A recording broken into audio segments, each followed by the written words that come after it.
હાલો guys, કેમ છો બધા? મજામાં? જો સવારમાં ઉઠી નાઈ ધોઈ દીવાબત્તી કર્યા, શ્રીફળ વધારી નાખ્યું અને દંડવત કરી નેત્રી બેન અમે લોકો નીકળી ગયા બહાર જવા માટે, કેમ કે આજે અમારે જવાનું હતું મારા ગીતનું શૂટિંગ અને બસ ગોંડલ પહોંચ્યા ત્યાં બધાને ભૂખ લાગી ગઈ એટલે ચા પાણી નાસ્તા કર્યા અને એક જબલું ભેગું ભરી લીધું, કેમ કે રસ્તામાં કોઈને ભૂખ લાગે તો ખાવા થાય. બસ એટલી જ વારમાં અમે લોકો રાજકોટ પહોંચી ગયા અને જેવા અંદર એન્ટર થયા ને અંદર જઈને જોયું ત્યાં તો એમ લાગે કે જાણે સ્વર્ગમાં આવી ગયા. એક નંબર લોકેશન, કાંઈ ઘટે નહીં. આ લોકો જોઈને રાસની પ્રેક્ટિસ કરતા હતા અને ત્યાં તો અમારા પ્રોડ્યુસર ડિરેક્ટર સાહેબ આવ્યા કે હવે રાધાજી તમે બહુ રાસ જોયા, તમે ફટાફટ તૈયાર થાવ. અને ભાઈ હું એક નંબર તૈયાર થઈ ગઈ, ના જે હું બની હતી રાધા.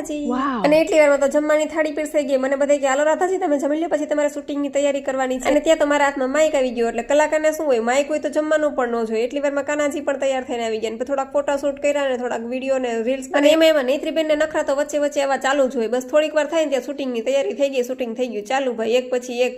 થોડીક વાર અહીંયા સીન લે, થોડીક વાર અહીંયા સીન લે, થોડીક વાર મને ઓટા ઉપર બેસાડી, થોડીક વાર મને ગાડા ઉપર બેસાડી અને થોડીક વાર મને ઝૂલા ઉપર બેસાડી. એક તો સવારના 4 વાગી ગયા તા, નીંદર આવતી હતી, એમાં આંખ બંધ કરવાનો સીન હતો તો મને ઝોલો આવી ગયો. તો કેમેરામેન કે રાધાજી ઉઠો, ક્યાંક પડી જતા નહીં. અને ભાઈ સવારના 4 વાગી ગયા હતા, 4:30 વાગે અમે શૂટિંગ પૂરું કર્યું. અને ભાઈ આ બધું કાઢીને મૂકવું નહીં, થોડું કંટાળાવાળું લાગે, પણ શૂટિંગમાં ખૂબ મજા આવી, ખૂબ એન્જોય કર્યું બધા. એટલી બધી મજા આવી ને કે ન પૂછો વાત. અને ભાઈ પછી આ બધું કાઢીને આપણે આવી ગયા નાઇટ ડ્રેસમાં, કેમ કે નાઇટ ડ્રેસ જેવી મજા નહીં. અને આ લોકો પણ જો અમારા રાસ રૂપડા એ પણ બધા પોતપોતાના થેલા લઈને ભેગા, કેમ કે સવારના 4:30 વાગી ગયા હતા, ઓલરેડી મોડું થઈ ગયું હતું. અને અમે ઘરે પહોંચ્યા ને જેતપુર પહોંચ્યા ત્યાં સવારના 6 વાગી ગયા, અંજવાળું થઈ ગયું હતું. નેત્રીબેન તો મારા ખોડામાં જ સુઈ ગયા હતા. એટલે આવો કંઈક મારો એક્સપિરિયન્સ રહ્યો શૂટિંગનો. તમને જો વિડીયો ગમે તો લાઈક, શેર અને સબસ્ક્રાઈબ કરવાનું ભૂલતા નહીં. આવજો સીતારામ.